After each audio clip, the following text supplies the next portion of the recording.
한 주간에 쏟아진 커피 뉴스 속에서 의미 있는 키워드를 뽑아내 얕은 식견을 가진 패널들이 대담하게 이야기해봅니다. 고품격 커피 방송 커피위크 148회 지금 시작합니다.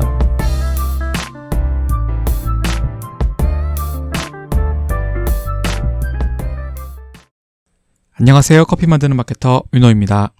안녕하세요. 원두 속에서 헤엄치고 싶은 로빈입니다. 네, 한 주 동안 어떻게 지내셨나요? 오랜만에 로스팅을 했어요, 제가. 로스팅? 네. 그 주변에 커피 볶아서 보내드려야 될 분들이 있어서 그리고 위너님한테 보내드릴 것도 좀 준비를 하고 싶어서. 아, 진짜요? 네.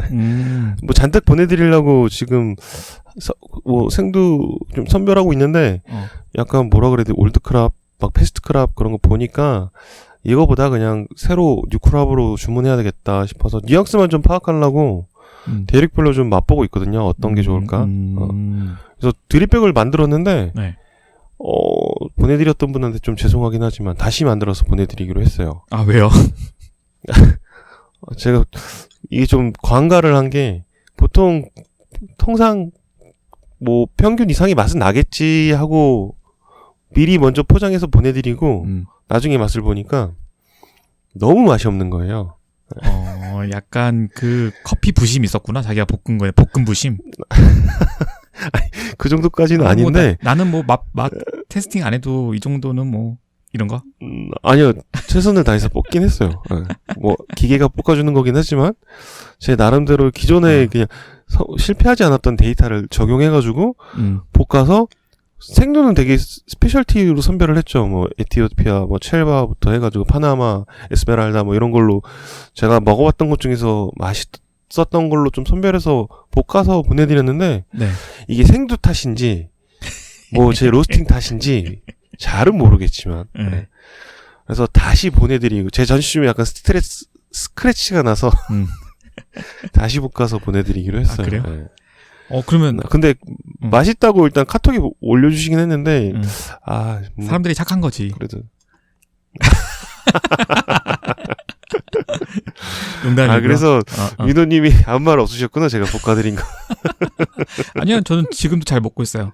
그때 그 당시에 그 원두가 너무 많이 들어와가지고 그때 특히 그 자우님이 보내주신 원두도 많이 있었고 제가 산 원두도 있었고 그때 또 로빈님 원두 보내주셔가지고 원두가 갑자기 부자가 됐어요. 그래서 이게 민호님하고 저하고 비슷한 것 같은데 저도 원두가 생길 때 커피가 생길 때 한 번에 생기고 없을 땐 아예 없어요. 그러니까 그래서 좀 이게 머피와 법칙 같은 걸 좀 적용시키자면은 제가 원두를 볶잖아요. 커피가 또 들어오기 시작해. 누가 선물로 준다거나. 이게 되게 웃기더라고요. 예. 그래서 다 볶았어요? 예, 볶아서 보내드렸는데 지금 이제 새로운 거는 제가 이제 뉴크랍으로 주문해가지고 보내드려야 될 것 같아요. 지금 일단 내추럴 쪽으로 지금 보고 있는데. 야, 그러면 로빈님이 볶으시는 원두 몇 분한테 보내주시려고요? 지금 우리 지금 청취자분들한테는 보내는 거 제가 약속 지키는 게 좀 약간 어렵더라고요. 그래서 그거는 제가 보고 기습적으로 저희 단톡방이 있어요. 네. 단톡방에서만 공지해 드릴게요. 그래요? 말 나온 김에 단톡방 들어오는 거 좀 알려주세요, 윤호님. 저희 커피위크 오픈 채팅방이 있습니다. 카카오톡에서 접속하시면 되고 거기서 커피위크라고 검색하시면 되고요. 그 입장 코드가 있는데 입장 코드는 7788 이렇게 입력하시면 들어오실 수 있습니다. 지금 한 87분 정도가 들어와 계시죠? 거의 평균 그 정도 80명에서 90명 사이로 대화를 나누고 있으신 것 같아요. 예. 네. 그래서 지난주에 또 번개도 하셨더라고요? 저도 갑자기 소환됐어요. 제 사진을 캡처해서 커피잔 위에 올려놓으셨더라고요. 예. 그래서 갑자기 갑분포? 예. 저도 가고 싶은데 민호님 사진이 재밌는 걸 보내주셨으면 같이 앉아 있었을 텐데 저희. 근데 너무 보기 좋아요. 이렇게 우리 커피로 하나 돼서 번개. 저도 너무 좀 아쉬워요. 네, 저는 당일치기가 가능하겠어? 그냥 그렇게 해서 그냥 긴가민가 해서 갈 수 있으면 갈라 했는데 조금 걸리는 게 있어서 집에 이제 애가 둘이다 보니까 그래서 못 갔는데 네, 다음에 기회가 된다면. 네. 예. 민호님은 한 주 동안 어떻게 지내셨어요? 저는 한 주 동안 큰일이 2개가 있었어요. 큰일. 이제는 말할 수 있다. 네. 이제는 말할 수 있다가 됐는데. 네. 첫 번째는, 제가 이제 시작 순서대로 좀 말씀드리면, 첫 번째는 제가 이제 제주에서의 첫 번째 직장을 정리하기로 했어요. 네. 제주 정착하게 된 가장 큰 그거죠. 그렇죠. 제가 이렇게 맘먹고 그냥 제주에 내려올 수 있었던 거는 이제 직장이 구해졌기 때문에 다들 제가 제주에 내려와서 직장을 구하신 줄 아는데 그게 아니라 직장을 구해놓고 내려온 케이스라 좀 마음 편하게 그렇죠. 올 수 있었죠. 그래서 위노님이 편하게 저를 버리고 가실 수 있었어요. 회사가 편하지 않았어 그때는. 어쩔 수가 없었어. 그런 회사에 살기 위해서. 어린 양 하나를 남겨두고. 그래서 다시 로비님을 제주도 데리러 오는데 그건 잘 안 되네. 그게 좀 저도 가고 싶은데 어렵네요. 이게 혼자면은 그냥 당연히 바로 내려갔죠. 뭐 그 해에 내려갔을 것 같아요. 혼자면. 그래서 제가 또 열심히 또 뒤에서 움직였잖아요. 데려오려고. 그래서 네. 첫 번째는 이제 퇴사고 두 번째는 제가 로비님을 데려오려고 프로젝트를 또 하나 진행하고 있었는데 뭐냐면 정부 지원 사업을 제가 계속해서 지원하고 있었어요. 네. 로비님도 아시겠지만 제가 축하드립니다. 계속해서 뭔가를 하려고 제 거를 하려고 뭔가 이렇게 뒤에서 물밑 작업을 한 몇 년 했는데 계속 지원 사업 받으려고 선정하려고 넣고 떨어지고 하다가 결국 됐죠. 네, 뭐 완벽한 형태로 되었다라기보다 그래도 된 게 너무 기뻐요. 그렇죠. 그렇죠. 좀 약간 마음고생했었거든요, 저도. 어쨌든 됐어요. 근데 이게 되게 웃긴 게 이게 원래 되든 안 되든 저는 회사를 퇴사하려고 이제 생각을 하고 있었거든요. 근데 이번에도 떨어진 거야. 정부 지원 사업 신청한 게. 맞아. 그죠? 네. 제가 진짜 마음고생 심했죠. 그래서 민호님이 좀 저보다 더 심하셨을 것 같아요, 마음고생이. 그래서 뭐 되든 안 되든 간에 일단 회사는 정리하기로 했으니까 정리하고 그래서 말을 할까 말까 하다가 그냥 말을 해버렸어요. 회사에다가 했는데 하늘이 도우셨네 이제. 그날 말을 하고 나서 1시간 후에 연락이 온 거예요. 선정됐다고. 기분이 엄청 좋더라고요. 저도 눈을 한번 다시 닦아서 봤다니까요. 안경을. 이게 뭐지 이거? 그래가지고 선정이 돼서 이제 반강제적으로 이제 새로운 사업을 진행하게 됐어요. 네. 이제 두 번째 직장을 얻으신 거죠. 그렇죠. 뭐 그렇다고 제 월급이 나오는 건 아니에요. 그냥 만드는데 필요한 자금을 일부 얻게 됐다. 그 정도. 그걸로 이제 수익을 만들면 되죠. 그렇죠. 근데 이제 커피랑 다이렉트로 연결된 건 아니고 커피랑 연결고리가 있긴 있죠. 있긴 있는데 이거는 제가 이제 또 서비스 베타 테스트 할 때 여러분한테 가끔 근황 소식 전해드리면서 베타 테스트 할 때 말씀을 드리는 걸로 하겠습니다. 네. 아무튼 로비님도 같이 하게 된 거예요. 하실 거예요. 네네. 재미있을 것 같습니다. 네. 이제 좀 바빠질 것 같아요. 그죠? 열심히 해보자고요. 네. 그럼 잠시 광고 듣고 저희 다시 돌아오도록 하겠습니다. 2012년 제드커피로 시작된 심해처럼 짙고 깊은 콜드브루를 만드는 아비스 커피. 한국의 더치커피가 알려진 시점부터 독자적 추출 방식을 연구한 우리는 현재 전국 유명 로스터리 카페에 콜드브루 커피를 공급하고 있습니다. 콜드브루 MD OEM 제조 전문 아비스 커피. 여러분 깜짝 놀라실 텐데 저희 2년 반 만에 광고가 들어왔습니다. 고정 광고라고 해야 되나? 고정 광고. 고정 광고. 저희 저희 청취자분들은 좀 익숙히 알고 있으실 거예요. 그렇죠. 오랫동안 좀 들으신 분이라면 익숙히 아실 그 브랜드. 네. 아비스 커피. 네. 저희 오프라인 행사 때도 굉장히 행사 지원도 많이 해주셨었고, 그죠? 앞전에 이벤트 진행할 때도 아비스 커피가 배송이 됐었던 적도 있을 거예요. 아마. 아비스 커피는 더치커피 회사예요. 콜드브루 회사인데, 뭐, 로빈님. 여름에 필요하죠, 콜드브루. 예. 그죠? 요즘 많이들 또 드시기도 하고, 예. 네. OEM도 하신다고 하니까, 여러분 많이 네. 그 필요하시면, 이용해 보셨으면 좋겠어요. 아비스 커피 드셔보셨죠, 로빈님? 예. 그렇죠. 아비스 커피에서 가끔씩 보내주셔가지고, 네. 네. 혹시 전 뭐 너무 잘 먹고 있죠. 인상 깊었던 커피라도? 이거는 판매되는 커피는 아니었던 것 같은데, 게이샤로 옛날에 한번 더치 내려주셔가지고, 아, 게이샤. 네. 게이샤. 그때 맞아. 먹었던 이게 더치 커피야, 이게? 대박이다. 그러면서 그 어. 플레이버가 아직도 기억이 나요. 예. 어떤 그래서 느낌이었어요? 그 핸드드립보다 더 풍미가 더 좋았었어요. 진짜? 예. 정말 뭐라 그래야 되지? 그 바디감 쩌는 와인 마시는 느낌? 보통 그 더치가 핸드드립보다 풍미가 좋을 수가, 기술이 뛰어난가?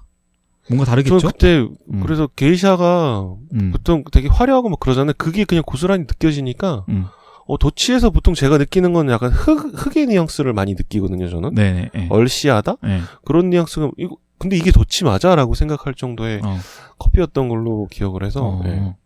그렇군요. 저희 커피위크도 조만간에 그 아비스 커피 더치를 이용해서 저희 커피위크 이름이 붙은 콜드브루가 나오지 않을까라는 생각이 드네요. 네, 콜라보레이션 할 수 있으면 해서 여러분들을 찾아뵐 수 있으면 좋을 것 같습니다. 네. 자, 그러면 로빈님 공지 읽어주시죠. 네. 커피위크는 여러분의 구독과 하트로 성장하고 있습니다. 지금 듣고 계신 팟빵에서 구독 버튼과 하트를 꼭 눌러주세요. 콘텐츠 제작을 지원하고 싶은 분들께서는 팟빵 후원 페이지에서 정기 후원 그리고 일시 후원으로도 지원하실 수 있고요. 그리고 광고 제휴 문의는 mycoffeeweek@gmail.com으로 내용을 보내주시면 자세하게 안내해드리겠습니다. 그리고 지금 유튜브도 있고 인스타그램도 있어요. 커피위크에서 운영하고 있는. 네. 많이 구독해주시고 좋아요 눌러주세요.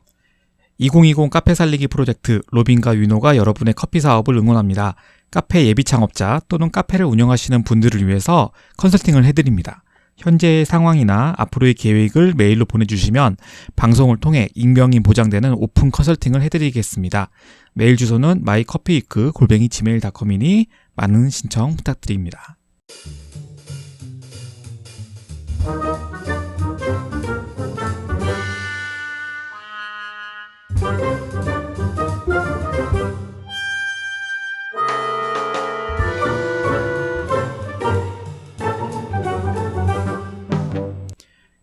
자, 이번 주는 우리가 커피 뉴스 하는 날, 네.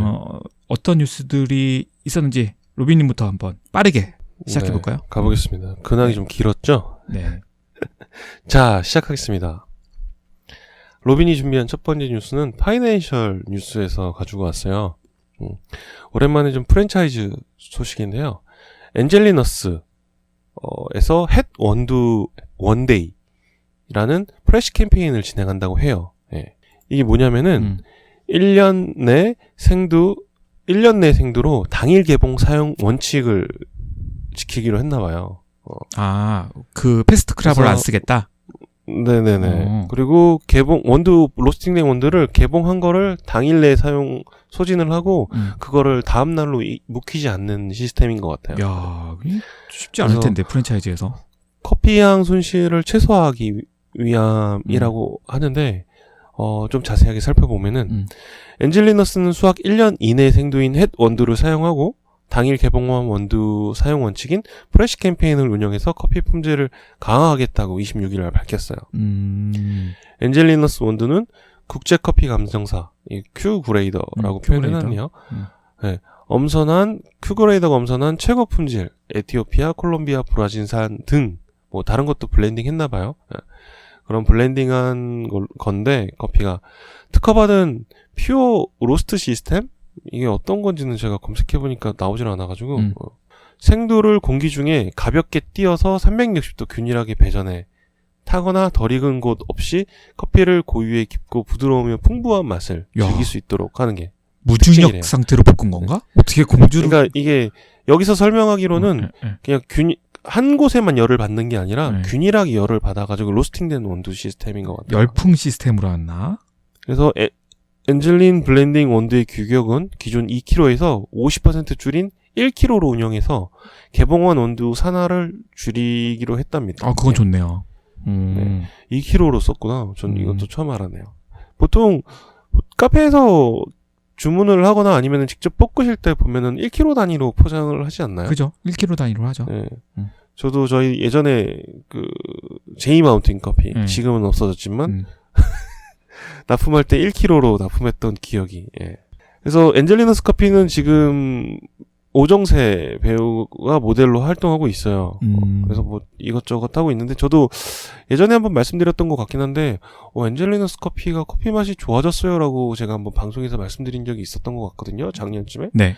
그래서 그런 거 보니까 이 프랜차이즈 할리스뿐만 아니라 뭐 엔젤리너스도 그렇고 그때 저희가 바로 직전에 했던 빵집 습격 사건에서 했던 것처럼 던킨이라든지 이런 프랜차이즈에서 커피 품질을 높이기 위한 노력을 되게 많이 하고 있는 게 보여서 기분이 좋습니다. 네. 그러면 이제 엔젤리너스는 믿고 먹어도 되는 커피가 되는 건가요?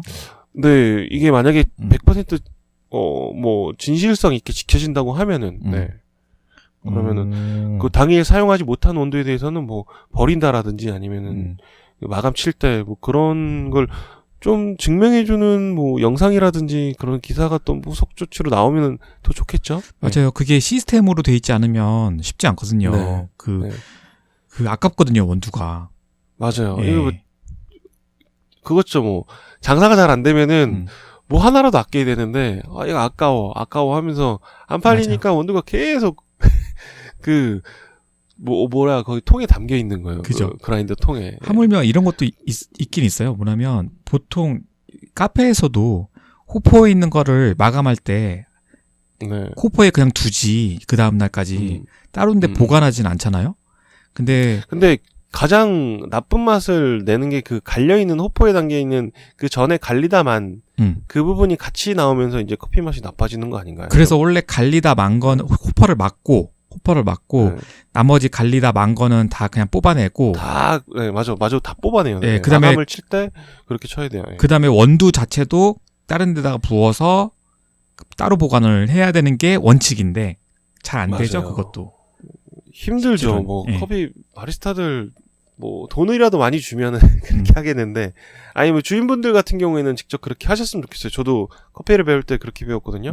마감 칠 때 보면은 정말 제가 배운 데서는 정말 그라인더 마감이 정말 꼼꼼하게 했어요. 예. 맞아요. 뭐 분기별로 하는 것도 있고 주 단위로 하는 것도 있고 그라인더 안에 그 날까지 다 꺼내가지고 다 칫솔로 또 손질하고 뭐 하고 막 이것저것 다 했었거든요. 커피 맛의 한 70% 80%는 그라인더라고 해도 과언이 아닐 정도니까. 맞아요. 예. 예, 그라인더에 그라인더. 남아 있는 그 예. 나쁜 이게 또 알갱이가 작아지면 작아질수록 금방 또 산화되니까 나쁜 맛이 날 수밖에 없죠. 그죠. 그래서 그런 부분이 일반 카페에서도 잘 안 되는데 이 프랜차이즈니까 오히려 더 잘 될 수도 있을까? 잘 될 수도 있을 예, 것 같아요. 그럴 교육을 그렇게 시키면은 예. 되지 않을까. 예. 네, 맞아요. 한다고 했으니까 하겠죠. 예.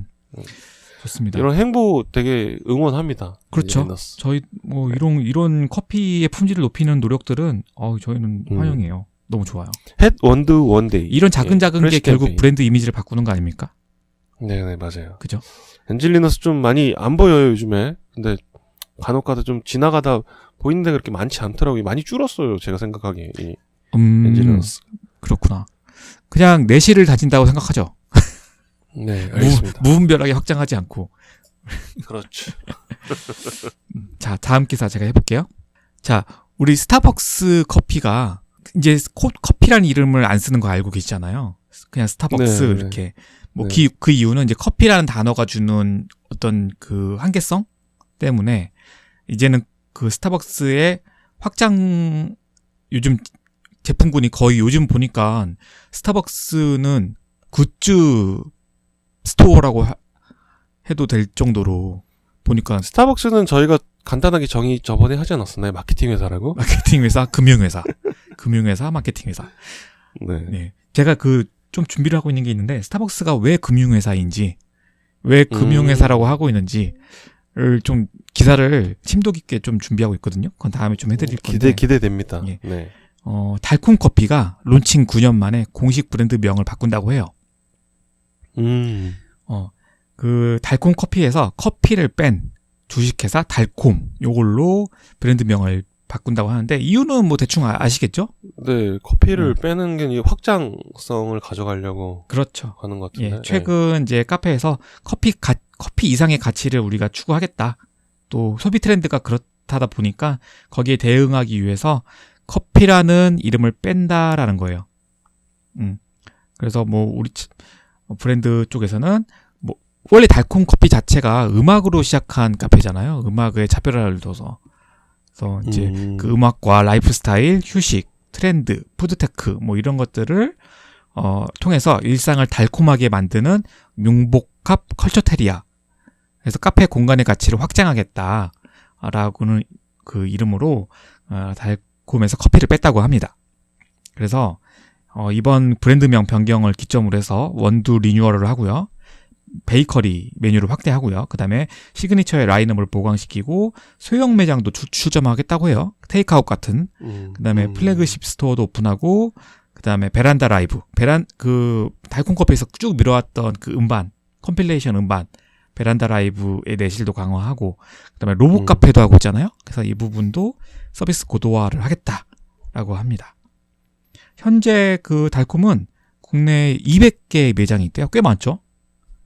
네, 꽤 많네요. 예, 많이 안 보이던데. 예, 매장이 있고, 해외 쪽에 11개의 매장이 있고요. 그 다음에 그 로봇 카페, 비트, 요게 70개의 매장을 운영 중에 있어요. 달콤 커피, 저는 그 강남에 몇 번 갈 때마다 좀 들려서 뭐 어떤 기억이 나는데, 제주도에서는 그렇게 보기가 쉽진 않아요. 200개나 있다는데. 있긴 하나요? 모르겠어요. 저도 한번 찾아봐야겠네. 못 본 것 같은데, 저도 돌아다닐 때 제 동선에는 없었어요. 그러니까 한번 다시 다니시다가 있으면 한번 드셔보세요. 네네. 어쨌든 이제 여기서도 커피를 빼는군요. 뭔가 확장을 하기 위해서.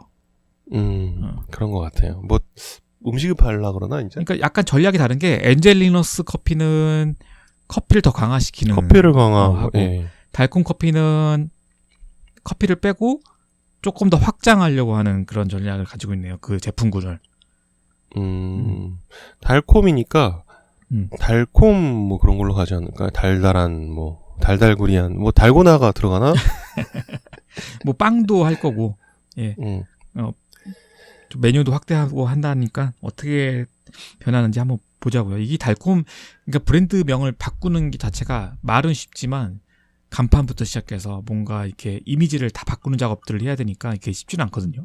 또 전국으로 이게 200개 매장이 동시에 바뀌기는 힘들 거예요. 왜냐면 그 매장주들이 간판 바꾸는데 자기 돈 써서 바꿔야 되니까, 이게 이제 아마 그 지원금이 이제 들어갈 거고, 그러면 써야 될 돈이 어마어마하죠. 또 여태까지 마케팅도 많이 했는데 마케팅도 싹 바꿔야 되니까, 기업으로서는 쉽지 않은 건데, 어쨌든 빠르게 좀 변화한다, 이런 의미에서는 또 좋은 것 같아요. 그 기업명 관련해서 말씀하신 거 하다 보니까 제가 예전에 뭐 잠시 마케팅 대행도 했었던 곳이긴 한데, 할리스 커피 같은 경우에는 할리스 커피 앤비에서 하나를 더, 얘네는 또 더 가지고 있는 게 있어요. 그게 뭐냐면은 제가 그거 하면서 알게 된 건데, 디초콜릿 커피라고. 아, 맞아요. 디초콜릿 가지고 있어요. 디초콜릿 커피 앤드, 이게 할리스 거거든요. 맞아요. 네. 그래서 이게 만약에 추구하는 그 커피라든지 디저트 뭐 이런 살짝 성향이 다르면은 아예 이렇게 브랜드를 따로 가지고 가는 것도 괜찮은 것 같더라고요. 그게 디초콜릿이 원래 할리스 거였나요? 그게 저기서 만든 거 아니에요? 그거까지는 잘 모르겠는데, 저는 할리스 거였을 때 이게 좀 맡았어가지고, 전에 그 뭐 울산인가 울산 쪽에 이게 오픈한다고 했을 때 저희가 홍보를 해드린 적이 있었거든요. 이게 아마 엔터테인먼트 회사였나? 거기 갔다가 인터파크 가지고 있다가 그렇게 간 것 같은데 잘 모르겠다. 하여튼 기억이 지금은 할리스 커피 앤비에 음. 있는 하나의 브랜드로 알고 그래요? 있어요. 네. 그렇구나. 지금 사이트에도 그렇게 나와 있고. 예. 디초콜렛 또 몇 군데 보긴 했는데 그렇게 많지는 않은 것 같아요. 네. 여기 그 메뉴가 그 초콜릿 관련된 메뉴 중에 되게 맛있는 게 있어서 아이스크림 라떼라든지 하여튼 뭐 라떼류 그리고 초콜릿 관련된 메뉴 재밌는 게 많이 있더라고요. 예. 그래서 좀 생각이 나서. 예. 저 같은 약간 옛날 브랜드라 그때 기억이 나네요. 저는 처음 알았어요. 그때 하면서 솔직히 지금에서 밝히지만 로비님이 그때는 커피를 시작하기 전 브랜드예요. 전에 있었던. 아 그렇구나. 그럼 뭐 얼마 안 됐네요. 제가 시작한 지 얼마 안 됐으니까. 그 전 훨씬 전. 네, 좀 오래된 브랜드. 알겠습니다. 전 본 적이 없어요. 저도. 다음 소식 해주시죠. 네, 자 제가 다음 소식 전해드릴게요. 이번에도 그 프랜차이즈 소식인데 이 프랜차이즈라고 해도 대기업 거예요. 예. 동서식품 소식을 가져왔어요. 매일경제. 오랜만이네요. 예. 네. 똑똑하게 커피 제조하는 동서식품 스마트 팩토리를 가동했다고 하는데 이게 뭔 소린가 하니 인천 부평 공장에 230억을 투입해서 전 공정을 생산 효율성 높이기 위한 자동화 시스템을 구축한 것 같아요. 예. 그리고 맥심 카누 모카골드 라인 적용, 로스팅 수출 농축 통합 관리, 다품종 커피 제조에 효과를 주고 프리마 생산, 창원 공장에도 이걸 또 도입한다고 하네요. 공장을 자동화했다는 거네요.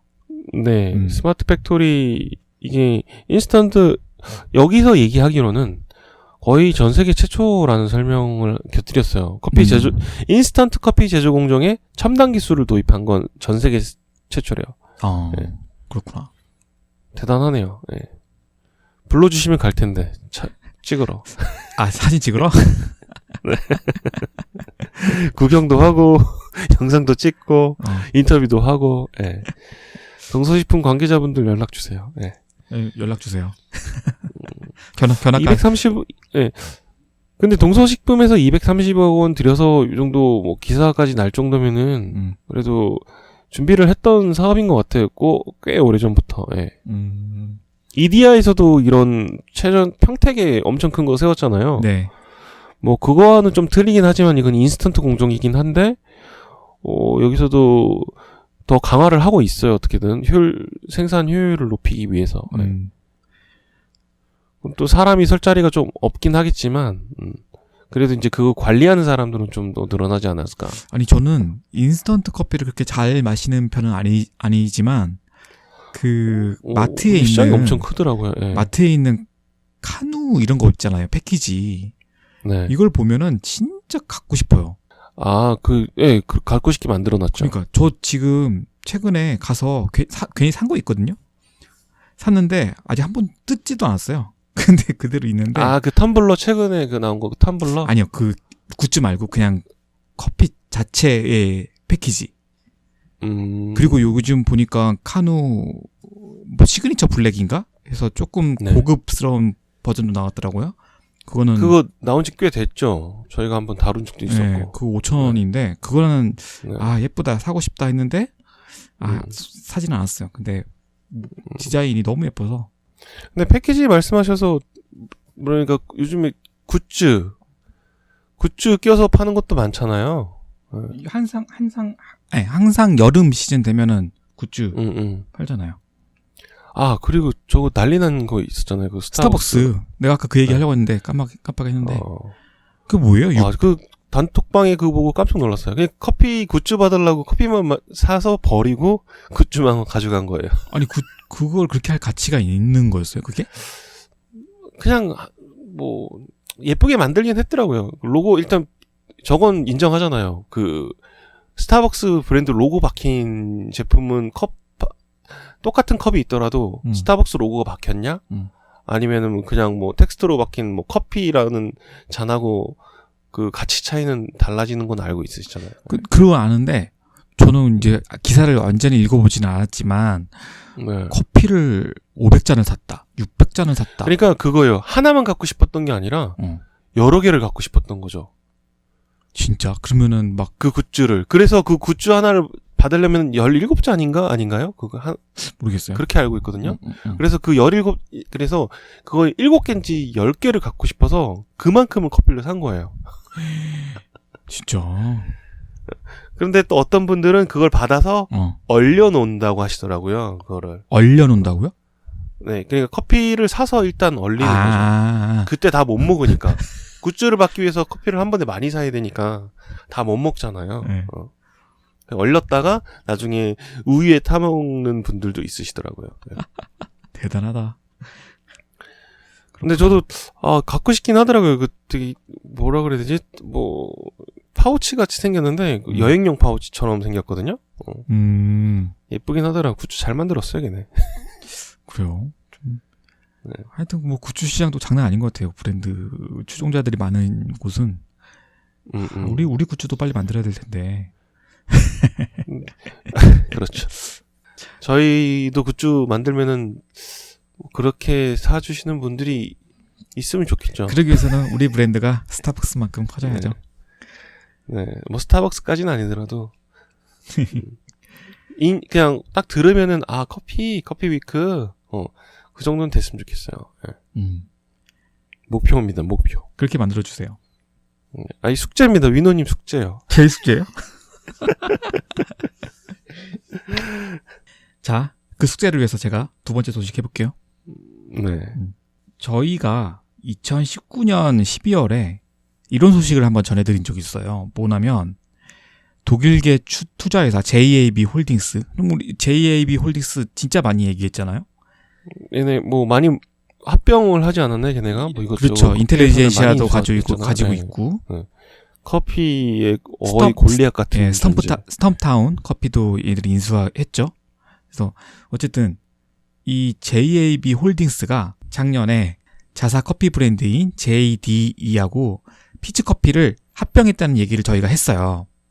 네. 했었는데 이거를 기업 공개를 하겠다, IPO를 하겠다라고 했는데 그 시점은 정해지지 않았었거든요. 올해 할 거다라는 얘기만 있었고, 근데 보니까 했다, 발표를 했어요.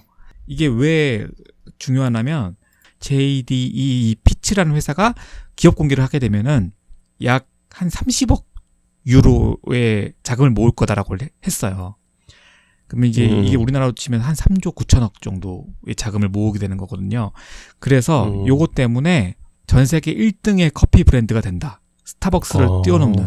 그래서 이게 굉장히 기대되고 있었던 거였거든요. 근데 올해 5월 30일에 드디어 기업 공개를 했다고 합니다. IPO를 통해서 IPO를 했고, 그래서 이제 30억 유로까지는 아닌데 22억 5천만 유로, 그러니까를 모았다고 했어요. 약 25억 5천만 달러 정도니까 얼마죠? 그러면은 한 25조? 2조 5천억? 2조 한 7, 8천억 되겠네요. 조단위? 네. 그 정도를 모았다고 합니다.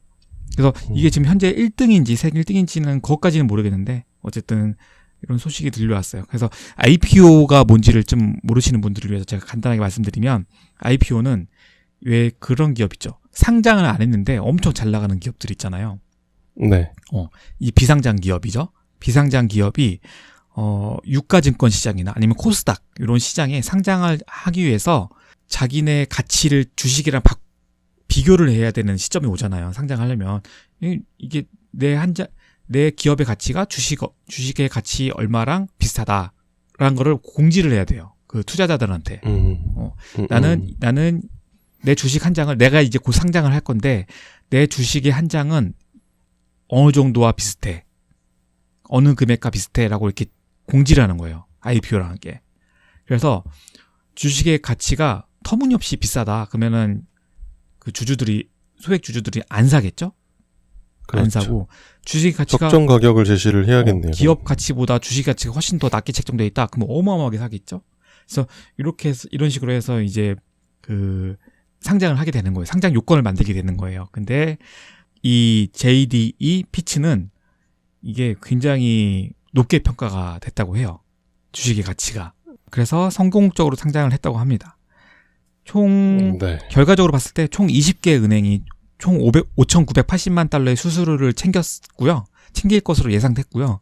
그 다음에 뭐 글로벌 코디네이터인 BNP 파리바, 그다음에 JP 모건, 골드만삭스 이런 회사들이 각각 한 620만 달러 정도로 벌어들였다고 하네요. 이 상장으로 인해서. 전 세계 1등이 됐는지 아니면 뭐 아직까지는 2등인지 매출 규모로는 모르겠는데 어쨌든 JAB 홀딩스는 돈을 더 많이 벌게 됐다.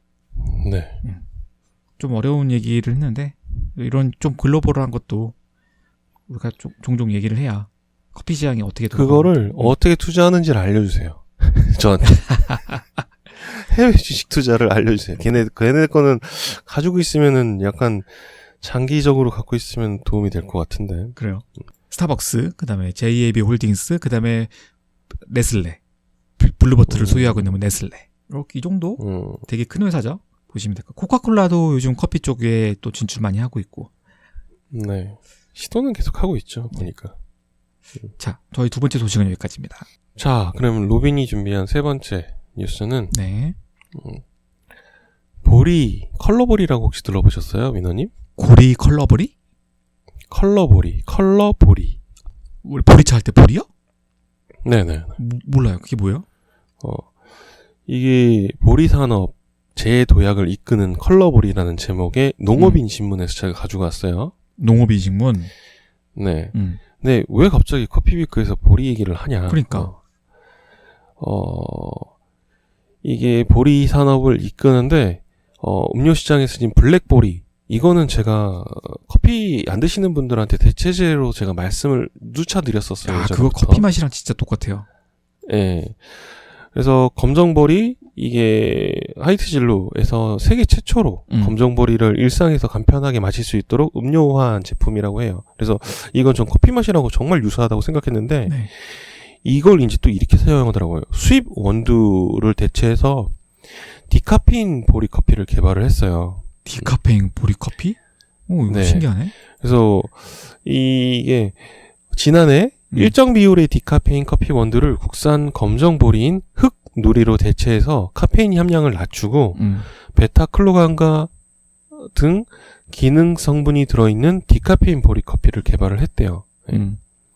그래서 이번에 개발한 검정 보리인 흑누리는 디카페인 원두와 특정 비율로 배합했을 때 커피 맛은 유지하면서 카페인 함량만 90% 이상 줄였대요.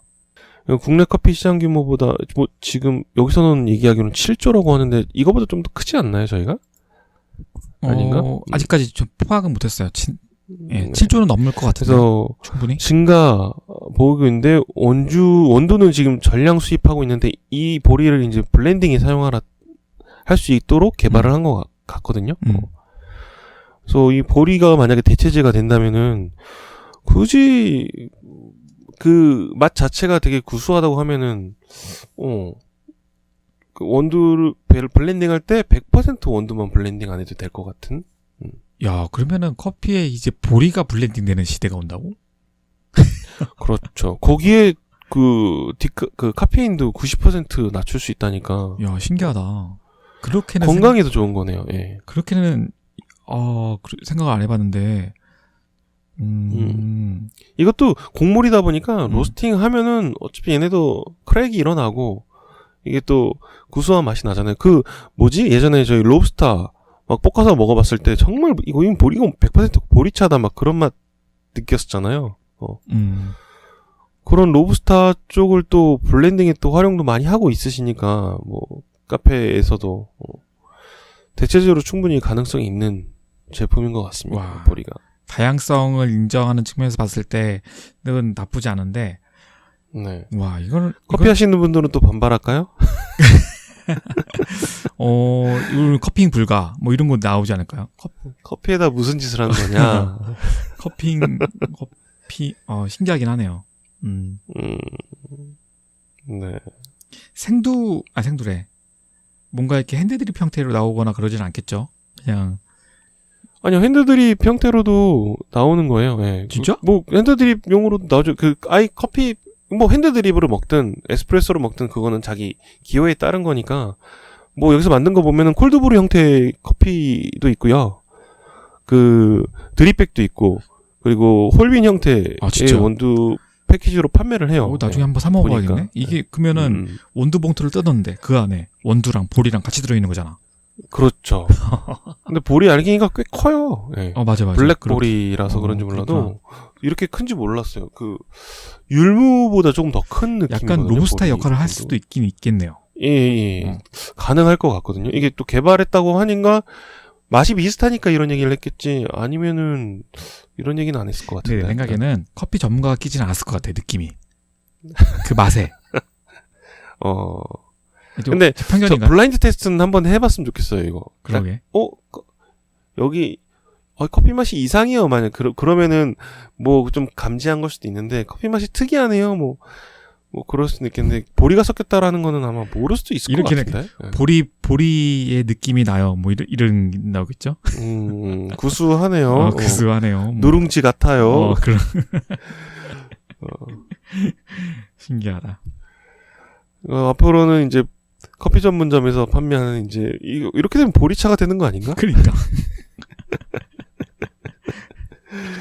로스팅된 보리가 이제 메뉴판에 들어가는 그날이 올 것 같아요. 제가 지난주에 커피인 우리 빵집 커피 습격 사건 했을 때 뚜레쥬르 커피에서 보리 맛이 느껴졌다고 했잖아요. 혹시 뚜레쥬르에서? 설마? 자, 제가 이제 마지막 소식 전해볼게요. 네. 오늘 제 마지막 소식은 루이싱 커피의 근황을 가져왔어요. 저희가 이제 있나요? 거기 뭐 많이 두드러 맞지 않았나? 많이 두드러 맞았죠. 저희 마지막 소식이 루이싱 커피가 거짓말치다 걸렸다 라고 했는데 최근에 근황이 궁금해서 찾아봤는데 기사가 나온 게 있어서 말씀을 좀 드려볼게요. 루이싱 커피 잘 모르시는 분들을 위해서 제가 좀 정리를 한 차원에서 전체 스토리를 한번 이야기를 해볼게요. 간단하게. 자, 2017년 10월에 중국 수도 베이징에 최초로 등장한 커피 브랜드예요. 루이싱 커피, 럭킹 커피 이렇게 부르기도 하죠. 로고는 술록인가요? 사슴인가요? 그 모양이 로고이고. 술록인 것 같아요. 생김새가 사슴보다는 좀 뚱뚱해 보여서. 그렇죠. 그래서 중화 사상을 노골적으로 내세우면서 3개월 만에 13개의 도시로 영업을 확대했고요. 그다음에 중국 국민 배우 탕웨이, 그다음에 장첸 이분들이 광고에 등장을 했죠. 광고 정말 잘 만들었어요. 너무 멋있게. 예. 그리고 재밌는 게 샐러드나 음료 하나만 시켜도 배달을 해줬고요. 그다음에 80에서 90%의 할인 쿠폰을 뿌렸죠. 예. 그래서 루이싱 커피의 기세 때문에 이 스타벅스가 굉장히 중국에 많이 주주했잖아요. 스타벅스가 2018년 11월에 배달 서비스를 시작할 정도였어요. 그래서 루이싱 커피는 중국 전자상거래하고 그다음에 빠른 배달 서비스로 새로운 비즈니스 모델이다라는 평가까지 받았고요. 중국 아마 저희 기사 내기 전까지 방송만 내기 전까지 매장이 4,910개로 스타벅스를 뛰어넘었죠. 이 엄청난 성장 기세에 루이싱 커피가 지난 2019년 5월 17일에 나스닥에 상장을 했어요. 미국에 있는 나스닥이잖아요. 여기가 그 큰 손들까지 투자를 했거든요. 뭐 블랙록이라는 곳이랑 그다음에 싱가포르 투자청, JP 모건 체이스. 그래서 약 투자금 10억 달러. 그러니까 1조 이상, 1조 한 2천억 정도를 투자금으로 또 줬죠. 그런데 사건이 터지죠. 이 모든 게 다 거품이었다. 2018년 16억 10,900만 위안을, 그러니까 우리나라 돈으로 2,800억 정도의 손실을 냈어요. 그해 회사 측이 약 9천만 잔의 커피를 팔았다고 밝혔는데 그걸 감안했을 때 약 한 잔당 약 18위안 정도의 손해를 봤다는 거죠. 그런데 이때도 그냥 투자자들은 뭐 그럴 수도 있지. 그래도 뭐 손해를 감수하더라도 어쨌든 지금 몸집은 굉장히 커지고 있으니까 이런 것 자체가 중국식 성장 모델이다라고 얘기를 해서 아마 공급망이 본격적으로 구축되면 수익으로 전환될 거다라고 했어요. 뭐 우리나라도 그렇게들 많이 하잖아요. 카카오도 그렇고 계속 손해가 나도 투자를 한 이유가 쿠팡도 그렇고 어쨌든 간에 그렇죠. 이게 시장 장악력 때문에 그렇게 하는 거기 때문에 일단 저희도 한번 그렇게 예측을 했었죠. 그때 민호님도 그렇죠. 한번 넘어갔죠. 그렇게. 그런데 여기서 이제 사건이 터지죠.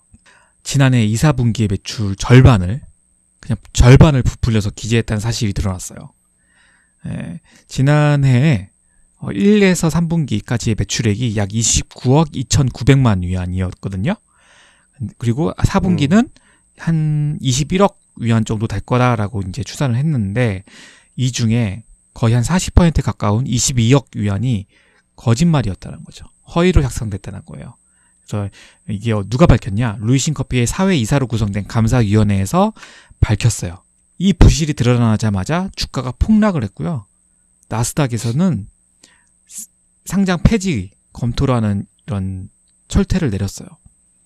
그래서 일단은 루이신 커피가 나스닥에 청문회를 열어서 한번 변호할 기회를 달라 요청한 상태예요, 현재는. 이게 근데 상장이 바로 폐지되는 건 아니고요.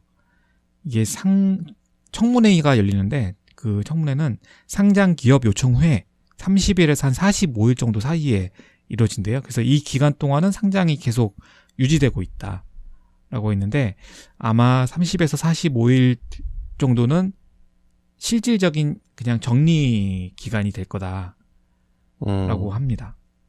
문제는 여기서 끝나는 게 아니에요. 이 루이신 커피 때문에 미국의 증권 당국이 중국 기업 전반에 대한 감시 강화를 나설 거라고 하네요. 그래서 실질적으로 중국 기업 상장을 하는데 더 강력한 좀 그 검사를 받도록 의무화를 할 거라고 합니다. 그 트럼프 대통령도 얼마 전에 얘기했더라고요. 중국 기업을 겨냥해서 그러니까 얘기한 건 아닌데 그 뭐 주식 상장할 때 조건을 건 것 같더라고요. 제가 자세하게 보지 못했는데 하여튼 중국 기업을 겨냥해서 이게 저 루이싱 관련된 거구나 그 생각은 했었거든요. 그렇죠. 그래서 뭐 여러 가지가 있는데 뭐 어쨌든 지금 중국은 이 사태에 대해서 뭐 루이신 커피를 조사하겠다고 밝히긴 했는데 되게 불편해하고 있어요. 미국에 대해서. 그래서 이런 말을 했어요. 중국의 전국 인민정치협상회 위원이자 중국 3대 IT 기업 중 하나인 바이두를 이끄는 리에논 회장이 이런 말을 했어요. 좋은 회사라면 상장 장소로 택할 수 있는 곳이 많다. 절대 미국에 국한되지는 않다. 라고 했어요. 그래서 이제 다른 곳도 생각해보고 있다라고 얘기를 하더라고요. 어쨌든 뭐 좋은 데가 좀 인수했으면 좋겠네요. 뭐 그래도 어떻게 키운 건데 그냥 한 번에 사라지는 게 보니까. 그러니까 어떨 것 같아요, 루이신 커피? 일단은 상장 폐지는 거의 뭐 확정인 것 같아요, 제가 볼 때는. 미국 쪽에서 나스닥은. 소비자들이 어떻게 돌아섰는지 안 돌아섰는지 그거에 대한 여론조사 같은 거는 따로 아직 못 본 것 같은데. 반응이 좀 궁금하긴 하죠. 네. 그게 좀 궁금하네요, 저는. 네. 뭐 루이신 커피는 그대로 유지되지 않을까. 이사회만 다 바뀌고, 일단은 뭐 미국은 상장이 취소되더라도 계속 유지는 되지 않을까라는 생각이 들긴 해요.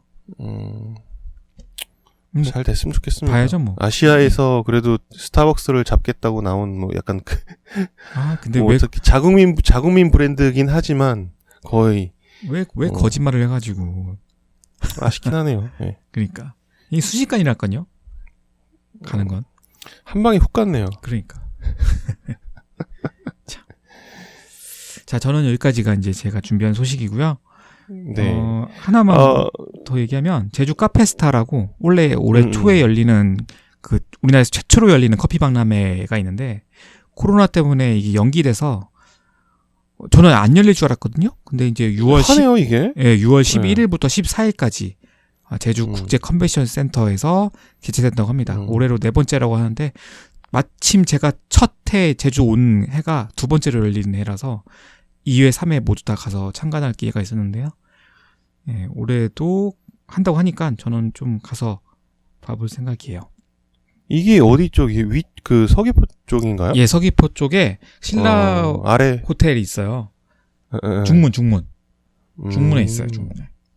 그럼 제가 지나가면서 봤던 건물이 맞네요. 이 컨벤션 아마 맞으실 거예요. 그래서 이번 행사에 라떼아트 월드 챔피언 커플인 엄성진 바리스타와 로라 바리스타의 라떼아트 시연회가 있을 예정이고, 그 다음에 CBSC 인터내셔널 이영민 대표님이랑, 그 다음에 그분의 아내이신 윤선희 이사님이 뭐 커피 맛과 향에 대해서 체험하는 시간을 가질 예정이고, 그 다음에 블랙워터 이슈의 이상선 대표님이 뭐 세미나를 하실 예정이라고 하시니까 제주에 오시면 이렇게 시간 막 늦으시면 한번 보시는 것도 좋을 것 같습니다. 위너님이 갔다 와서 소식을 좀 전해주세요. 네, 알겠습니다. 이게 시간이 6월 11일부터 14일까지거든요. 근데 제가 6월 12일부터 14일까지 어딜 다녀와야 돼? 육지를 다녀와야 돼요. 그래서 갈 수 있을지 좀 못 갈 것 같기도 하고 그러네요. 아쉽네요. 자, 그러면 그래도 첫 커피 박람회인데 올해 열리는. 그러니까 로비님이 왔다 가시죠. 그거는 좀 생각을 해봐야 될 것 같아요. 자, 그러면은 이제 오늘 방송은 여기까지 하고요. 마무리 해주시죠. 꿈의 크기가 그 사람의 그릇을 정한다는 말이 있어요. 이태원 클래스에서 얘기했는데 이게 갑자기 생각이 나네요. 제가 꿈이 위너님이 위너님하고 같이 하게 된 그 프로젝트가 이제 제 꿈이 될 수도 있을 것 같아서 이걸로 한번 마무리 해봅니다. 그래요. 좋네요. 갑시다. 가자. 자, 저희는 다음 주에 뵙겠습니다.